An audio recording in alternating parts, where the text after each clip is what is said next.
नमस्कार, जोहार। स्वागत है आप सभी का नागपुरी के क्लास में। आज निश्चित रूप से फिर आपके सामने समक्ष मैं उपस्थित हुआ हूं नागपुरी के एक ऐसा टॉपिक लेकर के जिसको लेकर के हमेशा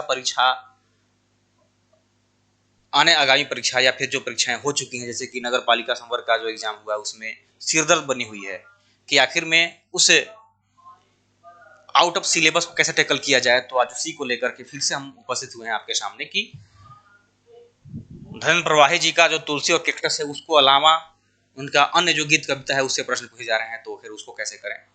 तो इन सभी को टैकल करेंगे। इनका जितना भी गीत कविता नागपुरी कवि और उनके काव्य पुस्तक में छपा हुआ है उस सब को देखेंगे बारी बारी करके। आप सबसे एक रिक्वेस्ट है कि आप पेन और पेपर लेकर के बैठें और शब्दावली की नोट करते हुए हर पंक्ति को अच्छे से देखें, समझें और उसको नोट डाउन करें। ठीक है, चलिए चलते हैं। सबसे पहले देखते हैं कि धनेंद्र प्रवाही जी के विषय में क्या जानकारी हमको प्राप्त होती है। तो धनेंद्र प्रवाही आधुनिक नागपुरी की एक विशेष पहचान है। 1970-72 से ये हिंदी की अनेक विधाओं में रचना करते आ रहे हैं। नागपुरी में इसी समय इनकी कुछ कविताएं जय झारखंड पत्रिका में छपी थी। स्वास्थ्य विभाग में अवकाश प्राप्ति के बाद नागपुरी में इनकी 3 कृतियां प्रकाशित हुई, जिसमें कि सबसे महत्वपूर्ण है वो है ये है छंद उछन। सबसे महत्वपूर्ण कौन सा है? वो है छंद उछन। छंद उछन। उसके बाद में क्या है? उसके बाद में है लोर। लोर है, ठीक है। छंद उछन है, लोर है और उसके बाद कौन सा है? उसके बाद है अगमबेश। अगमबेश है, ठीक है। कुछ दिन पहले इन्होंने धर्मवीर भारती की कनुप्रिया का भी नागपुरी में अनुवाद किया है। कनुप्रिया का भी नागपुरी में अनुवाद किए हैं। प्रश्न आपसे पूछेगा, इस प्रकार से प्रश्न पूछ सकता है कि या फिर ऐसे पूछ सकता है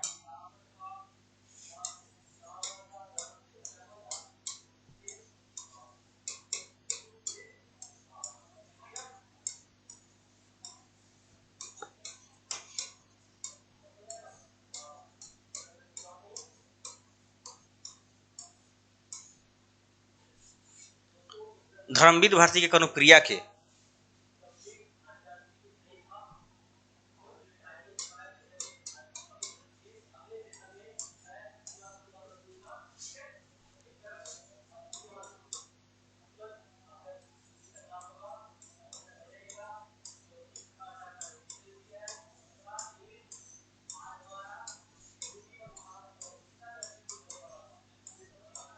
ये देखिए प्रश्न आएगा इस प्रकार से।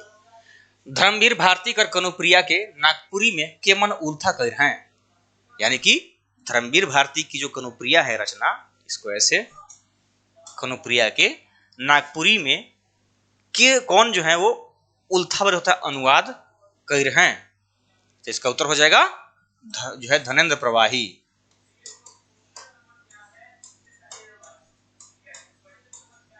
धनेंद्र प्रवाही जी इसका अनुवाद किए हैं, ठीक है। आगे देखिए, श्री प्रवाही का जन्म मांडर के निकट चोरिया ग्राम में कब? 3 जनवरी 1944 ईस्वी को हुआ है। 3 जनवरी 1944 को, 3 जनवरी 1944 चोरिया में हुआ है, ठीक ना। 3 जनवरी 1944 को चोरिया मांडर में इनका जन्म हुआ है, ठीक है। पिता भवानी शंकर मिश्र, पिता का नाम है भवानी शंकर मिश्र और माता का नाम है सावित्री देवी। माता का नाम है सावित्री देवी। के पुत्र प्रवाही की शिक्षा स्नातक कला तक हुई है। इनकी रचनाएं भिन्न भिन्न पत्र पत्रिकाओं में प्रकाशित होती हैं। नागपुरी संस्थान पिठोरिया में इन्हें सरदा प्रसाद शर्मा से सम्मानित किया गया है। सरदा प्रसाद शर्मा सम्मान प्रदान किया गया है इनको, ठीक है। चलिए अब इनके बारे में हम आगे देखते हैं कौन कौन इनके गीत कविता पढ़नी है हमें। तो एक है गजल। गजल धनेंद्र प्रवाही जी का पहला जो गीत है वो है गजल। पश्चिमे से का आलक हवा, घरे आप बाजार में गेलक। पश्चिमे से का आलक हवा, पश्चिमे से क्या आया, हवा आया, घरे अब बाजार भे गेलक। घर अब बाजार भे गेलक। कहने का मतलब है, इस लाइन में देखिए, पश्चिमे से मतलब पश्चिमी देश से,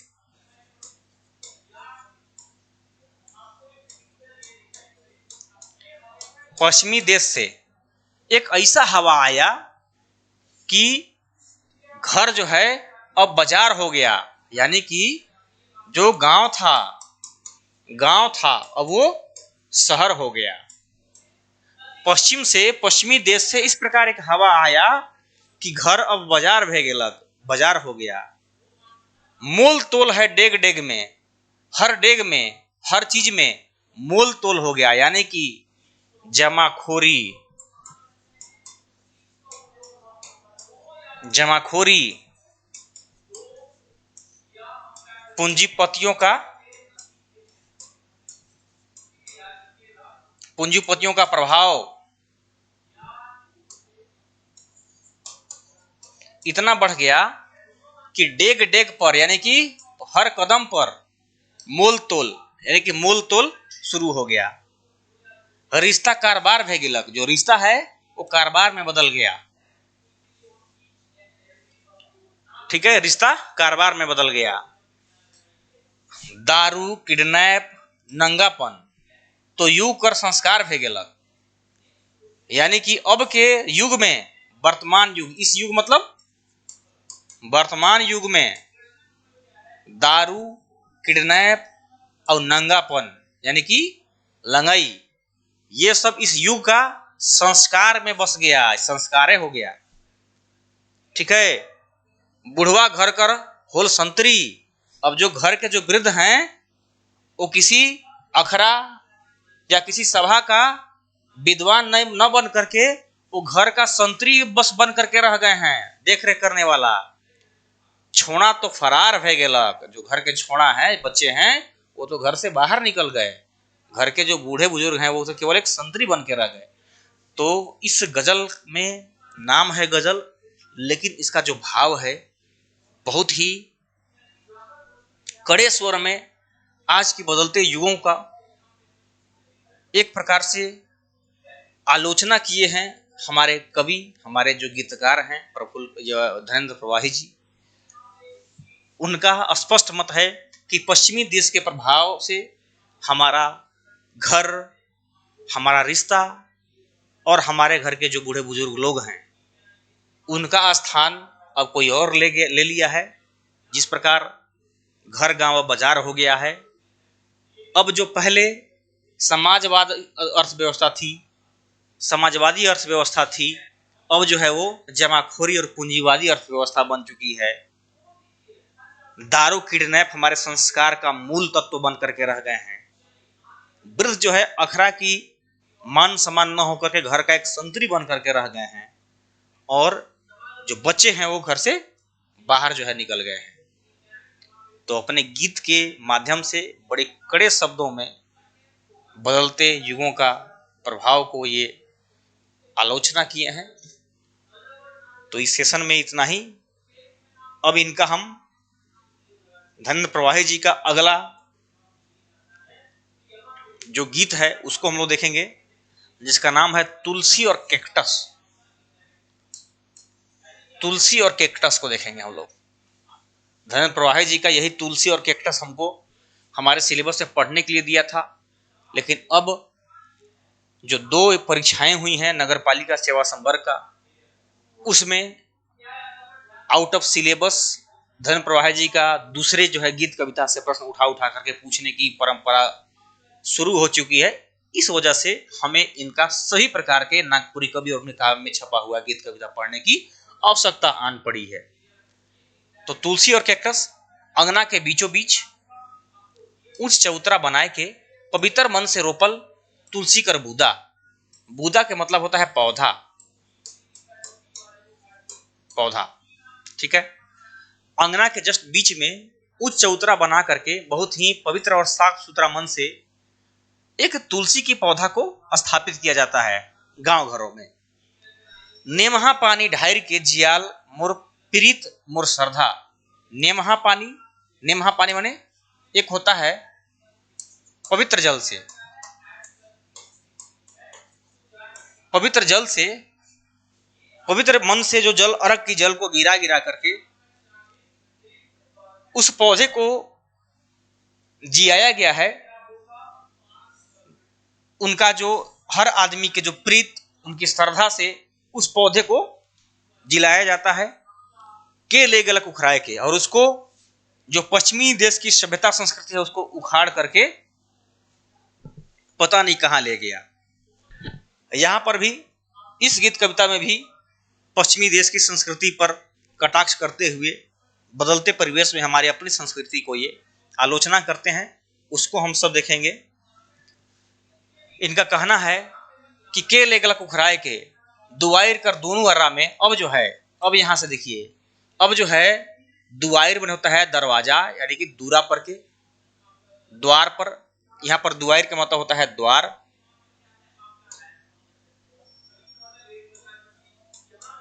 द्वार के दोनों ओर, अर्रा के मतलब होता है छोर पर, दोनों छोर पे कुछ कांटा उघरा लंगटा, कुछ कांटा उघरा लंगटा। कहने का मतलब है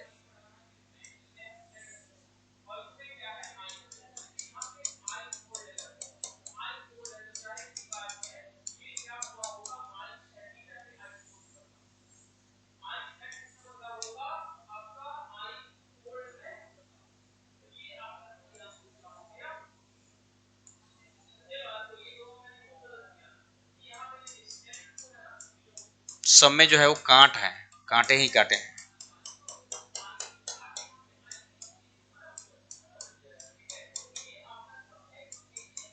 ये जो है वो कैक्टस की पौधा है, ठीक है। आप सब इमेजिन कीजिए, कैक्टस की पौधा है ये, कैक्टस। कहा जा रहा है इसमें कि द्वार के दोनों अर्रा में दोनों छोर पर और कुछ उघरा लंगटा कांटा वाला रोप देलक कैक्टस, बिल्कुल निरंग कांटा वाला जो है पौधा को दोनों छोर में रोप दिया गया है, ठीक है।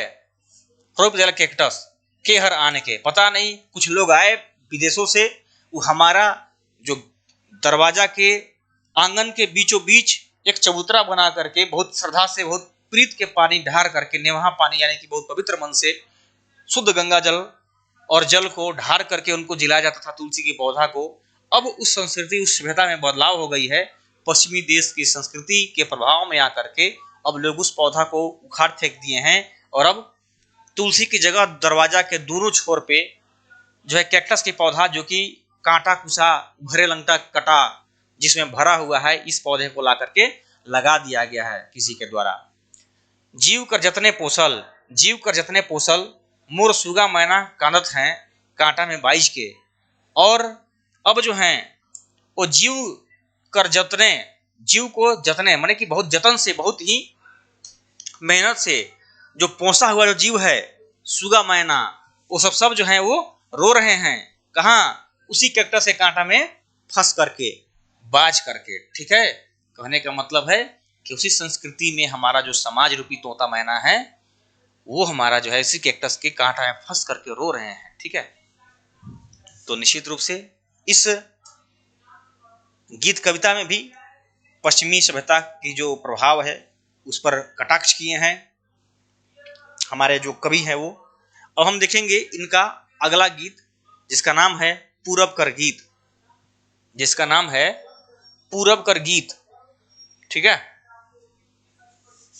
पूरब कर गीत, इनका क्या क्या देख चुके हैं हम लोग देख लिए गजल देख लिए, दूसरा देख लिए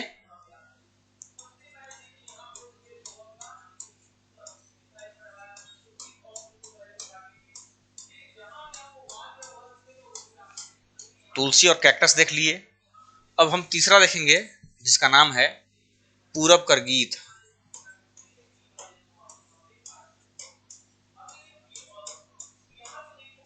पूरब कर गीत देखेंगे, ठीक है।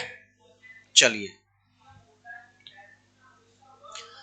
जवन दन सूरज उगेल, दन का मतलब है तरफ, जिस तरफ सूर्य जो है उगते हैं, सही पूर्व का हैल, वही सही मन होता है वही, वही दिशा पूर्व कहलाता है। जिस तरफ सूर्य प्रकट होते हैं, उदय होते हैं, वही दिशा पूर्व दिशा कहलाती है।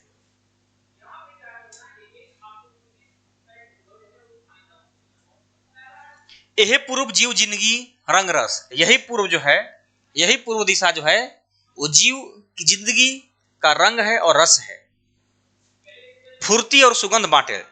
यही जब सूर्य का उदय होता है तो पूरे जीव जंतुओं में फुर्ती आती है और उस पौधों से सुगंध आती है जो हम तक पहुंचती है और सुगंध को बांटती है।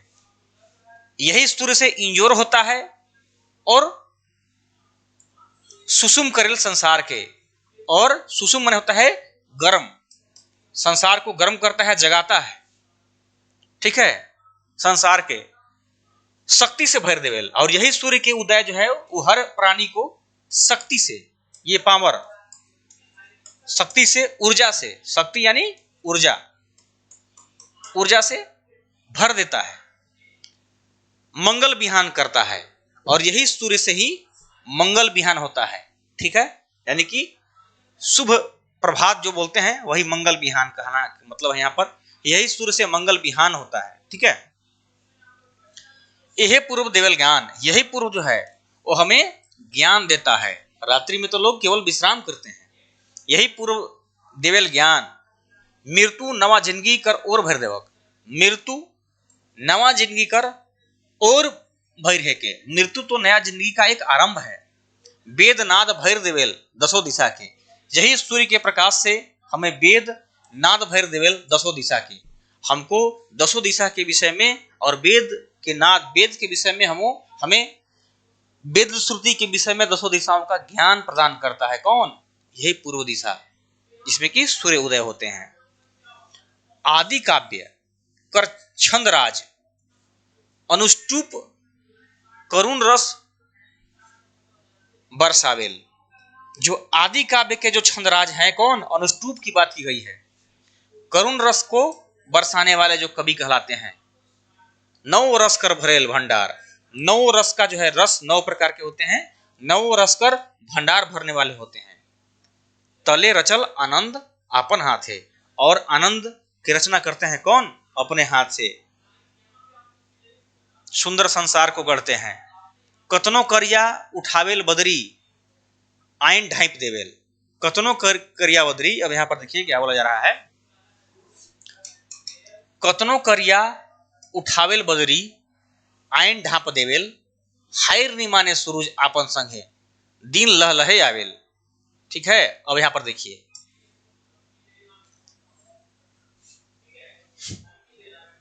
कितना भी काला जो बादल है, काला बादल कितना भी हो,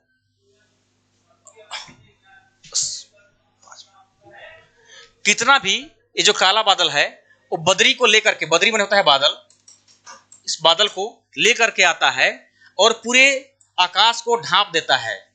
फिर भी जो है वो सूर्य जो है वो अपने संगे हार नहीं मानता है, अपने संगे दिन को लेकर के ही आता है, ठीक है। लोकयन प्राण पंक्षी, और उसको प्राण पक्षी सब ग्रहण करते हैं। पूरब कर अमीर गीत, पूरब कर अमर गीत को गाते हैं, ठीक है। लाली धावत है अंधार भागत है, जब भी सूर्य का प्रकाश जो है उदयमान होता है तो लाली जो है वो लालिमा जो है वो छाता है, और उसी के साथ साथ अंधेरा जो है वो दौड़ करके भाग जाती है, ठीक है। अंधेरा जो है क्या हो जाता है? भाग जाता है, ठीक है। लाली धावत है अंधार भागत है, बिहान आवत है, क्या होता है? बिहान में होता है सुबह, सुबह हो रहा है। देख कमल फूल मन, इसको देख करके जो कमल फूल वगैरह हैं, देख कमल फूल मन उघरात है आंख, कहने का मतलब है कि इसको देख करके, सूर्य की प्रकाश को देख करके जो कमल के फूल भी हैं जो कमल के फूल भी हैं वो भी क्या हो रहे हैं, वो भी अपने आप को, आंख को खोल रहे हैं, यानी कि वो भी जो है वो फूल रहे हैं।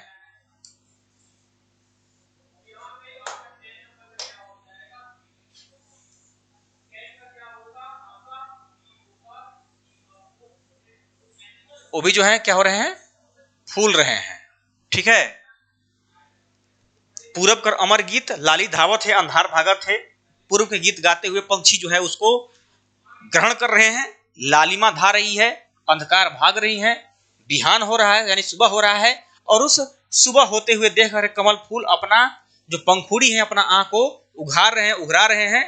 उठ जाग चल चरे बेती चरे बेती, यानी कि कह रहे हैं कि अब उठो जागो और चलो धीरे धीरे। ठीक है, सूर्य के साथ, सूर्य के प्रकाश के साथ में।